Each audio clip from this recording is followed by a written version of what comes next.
ओ दिल के बाग में पतझड़ आई, हो गई बा प्यार हो। प्रीत के पीर न जाला दिल से, बहिनी हम लाचार हो।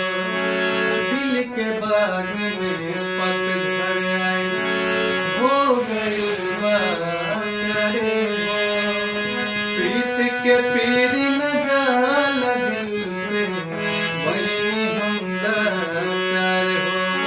नैया के घर उजड़ गई, चिरई के खोता जैसे।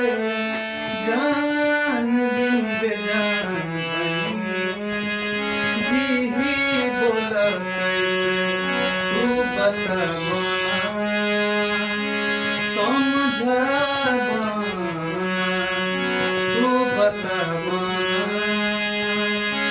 समझा